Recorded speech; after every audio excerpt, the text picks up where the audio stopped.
Today we're looking at the Vivitar 135 F2.8. This is a lens that was marketed by Vivitar from the late 1960s to the early 1980s. It's a well-built lens, got a metal mount, metal barrel. Most of the copies have built-in hoods. And as I said, it's a 135mm lens, which makes it a portrait lens. And not everybody may be familiar with the term portrait lens, but in standard 35mm format, lenses from 70 to 150 millimeters are considered portrait lenses. And it's the consensus that this is an ideal focal length for taking facial photos, photos of people, group photos, portraits, just as the name implies. Now, I don't take a lot of facial photos, but I find this to be an ideal focal length for pets, plants, flowers, any subject that's within close proximity where I would like to get that subject in real sharp focus. And that's kind of the beauty of this lens. It can be very sharp.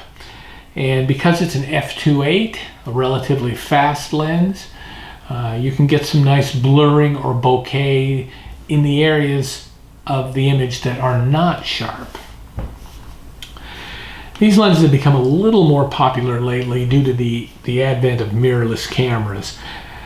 You can get adapters for this on eBay very inexpensively, less than $20, that will adapt this to the new mirrorless cameras, digital cameras that are out. So I use the Sony A7, but there are adapters for the Sony, the Nikon, the Canon, the Olympus, the Fujifilm, just about anyone who's making a digital mirrorless camera, there are adapters available for that camera. If you want to learn a little more about adapting vintage lenses to mirrorless cameras, just take a look at my video on the subject. It's just a short, brief overview of what's out there. But for now, let's go back and look a little more closely at the Vivitar 135 F2.8. Vivitar is a brand that was all over during the 1960s through the 1990s. They marketed lenses, cameras, accessories, and other optical products. What a lot of people don't know, though, is that Vivitar did not manufacture any of these things. They marketed their lenses and all their products from other manufacturers, and they just marketed them under their name. This probably explains the variance in quality. There's some really poor Vivitar products, and there's some really good Vivitar products. Now, while it's never been confirmed or definitively proven, there seems to be a general consensus that Vivitar used a group of manufacturers in their lenses and identified that manufacturer with the serial number. The first two digits in the serial number are said to identify the manufacturer. Now, here's a list of some common optical manufacturers and the correlating serial number identifier that Vivitar used or purportedly used.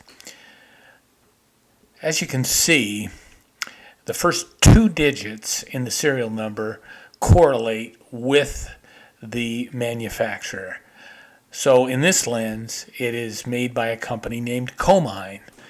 Many of you may ask, who is Comine? And that's a good question because there's not a lot known about the company. We know it's a Japanese optical company, but that's about all we know. We know that most of these Vivitar 135 2.8s were made by Comine. There are a couple of others, though. Sometimes you'll see the 135 2.8 made by Tokina and sometimes by Kiro or Kiron, both names that are far more well-known than Comine. You just as an aside, you still see Vivitar, the Vivitar name in photo supply shops and websites, but it's in a much diminished role. It's mostly just inexpensive accessories, photo or optical type accessories. Here are a few photos that I've taken with this lens. As I said, I find it easy to use and I enjoy using it. It can be very sharp, and I'll just show you a few photos as we go out. Thanks for watching.